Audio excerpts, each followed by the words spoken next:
ये इसमें 73 में बोला है आने वाले 10 वर्षों में भारत से भ्रष्टाचार और विकारों का अंत हो जाएगा। तो ये बात हद में बोली है, बेहद में। बेहद माना क्या और हद माना क्या? हद का विनाश होता है, विकारों का विनाश होता है। हद माना 5 तत्वों के शरीर में जो कुछ चलता है वो हद,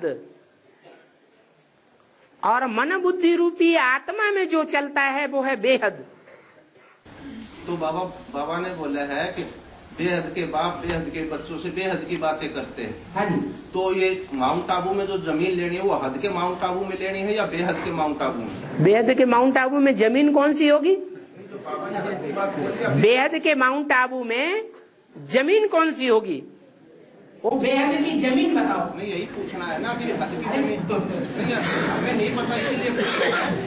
हमें नहीं पता इसीलिए पूछ रहा है। जब बेहद का माउंट आबू है तो बेहद की जमीन है, और बेहद का बाप भी है। बेहद का बाप बेहद की जमीन खरीदेगा या हद के बच्चे बेहद की जमीन खरीदेंगे? है? बेहद का बाप है तो 16,108 मन बुद्धि रूपी धरणी को खरीद लेता है। तो क्या सथुर माउंट आबू में जमीन नहीं खरीदनी है क्या?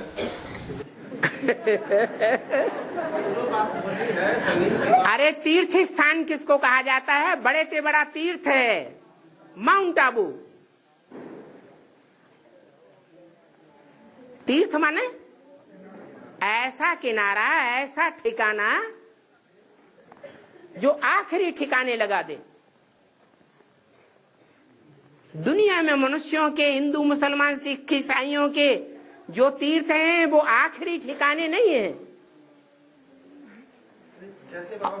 और बाप ऐसा ठिकाना हम बच्चों को देता है जहां सारी दुनिया के 500-700 करोड़ मनुष्य मात्र की बुद्धि को क्या मिलेगा? ठिकाना मिलेगा। सबकी बुद्धि में बैठ जाएगा कि बेहद का बाप गॉड फादर, बेहद का बाप अल्लाह कहाँ बैठा हुआ है? माउंट आबू। इसलिए बड़े से बड़ा तीर्थ गाया हुआ है। जैसे बाबा ने बोला है एक हद की दिल्ली है, एक बेहद की दिल्ली है। बेहद की दिल्ली माने चैतन्य, चैतन्य। हाँ। तो इसीलिए क्या हद का माउंट आबू और बेहद का माउंट आबू पूछ रहा हूँ मैं। अब बेहद का माउंट आबू तो बाप ही हो गया ना। तो कहाँ पर मतलब? वो बाप माउंट आबू जहाँ दुनिया की बड़े से बड़ी बदबू आकर के इकट्ठी हो जाए। तो सबसे ज्यादा बदनामी किसकी होती है? सबसे जास्ती दुनिया में ग्लानी किसकी होती है? बाप की ग्लानी। तो वो माउंट आबू हो गया। तो क्या बेहद के, मैं बेहद की बात कर रहा हूँ जो राजस्थान में माउंट आबू है उसकी। वो राजस्थान है जहाँ बाप है और बाप के साथ ही बच्चे हैं।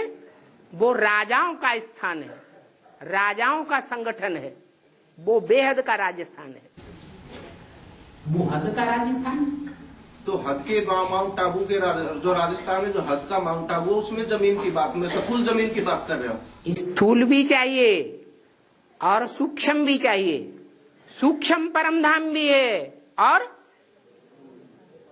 और बेहद का जो परम धाम इस सृष्टि पर प्रैक्टिकल में बनेगा वो भी है। दोनों चाहिए। ऐसे नहीं अमृत वेला हद का नहीं चाहिए, हम तो बेहद का अमृत वेला ही करते हैं। बेहद का अमृत वेले का मतलब है जब ज्ञान सूर्य सृष्टि पर प्रकट होने वाला है, सारी सृष्टि पर, अखबारों से, टीवी से, रेडियो से, इंटरनेट से, तो जब प्रत्यक्ष होता है उससे पहले का जो वर्ष है वो बेहद का अमृत वेला है। ऐसे ही हद का अमृत वेला है। रोज रात को 12 बजते हैं और रात को 12 बजे के बाद सूर्य ऊपर उठता है, अमृत वेला शुरू। तो ऐसे नहीं कि हद का नहीं करना है, बेहद का ही करना है। हम हद को नहीं मानेंगे। हद में है देह और बेहद में है आत्मा। अगर देह का पोषण नहीं करेंगे तो आत्मा का पोषण हो जाएगा? नहीं हो जाएगा। दोनों ही चाहिए।